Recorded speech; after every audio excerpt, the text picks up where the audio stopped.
नमस्कार साथियों, कैसे हैं आप? आजकल आप देख रहे होंगे पॉक्सो एक्ट से संबंधित काफ़ी मामले सामने आ रहे हैं। तो ऐसा ही हालिया एक मामला सुप्रीम कोर्ट में आया, Ishwar Chandra Sharma versus state of UP and others, जहां पर वाइफ ने अपने हस्बैंड के ऊपर और अपने ब्रदर इन लॉ के ऊपर चार्जेस लगाए कि उन्होंने उनकी बेटी के साथ सेक्सुअल एक्ट किया है, जो सेक्शन 3 और 4 की डेफिनेशन पॉक्सो एक्ट में फॉल करता है। और रेप के charges section 65 and section 115, 351, 352 of BNSS उन्होंने लगाए।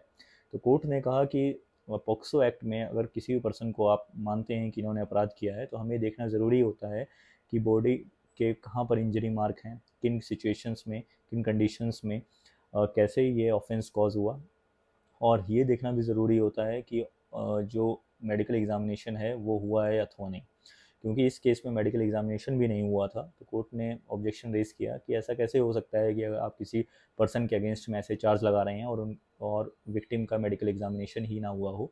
और कोर्ट ने पाया कि विक्टिम की स्टेटमेंट, विक्टिम की मदर की स्टेटमेंट और कंप्लेंट में तीनों में एक ही समानता है और तीनों एक साथ लग रही हैं सिमिलर। क्योंकि कोर्ट कहती है कि जैसे टाइम पास होता है पर्सन की याददाश्त कम होती चली जाती है, तो ऐसा असंभव है कि वो वर्बैटम उन चीज़ों को याद रखे और सेम टू सेम बताए। तो कोर्ट ने कहा कि विक्टिम जो था वो अपनी मदर के साथ लास्ट 6 मंथ से रह रही थी, तो हो सकता है कि ये कॉन्ट्रडिक्टेड स्टोरी हो और विदाउट किसी एविडेंस के आप प्रूव नहीं कर सकते, और ना ही मेडिकल एग्जामिनेशन से ये कहीं प्रूव हुआ इंजरी मार्क।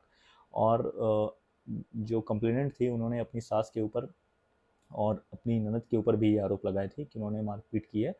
तो कोर्ट ने कहा कि ऐसा कुछ भी स्पेसिफिक इंजरी और कहीं पर स्पेसिफिक मार्क कहीं प्रूव नहीं हुआ है, तो ये सारी चीज़ें जानबूझ के लगाई गई हैं। और कोर्ट ने कहा आजकल मामले जो 498A के हैं और पोक्सो एक्ट के मामलों को लोग यूज़ कर रहे हैं अपने पर्सनल ग्रजेस को निपटाने के लिए और जानबूझकर फैमिलीज़ को फंसाने के लिए।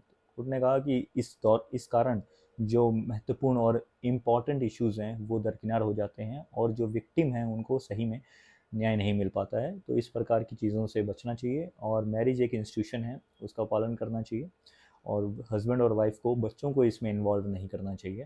तो आपको मेरा एपिसोड कैसा लगा?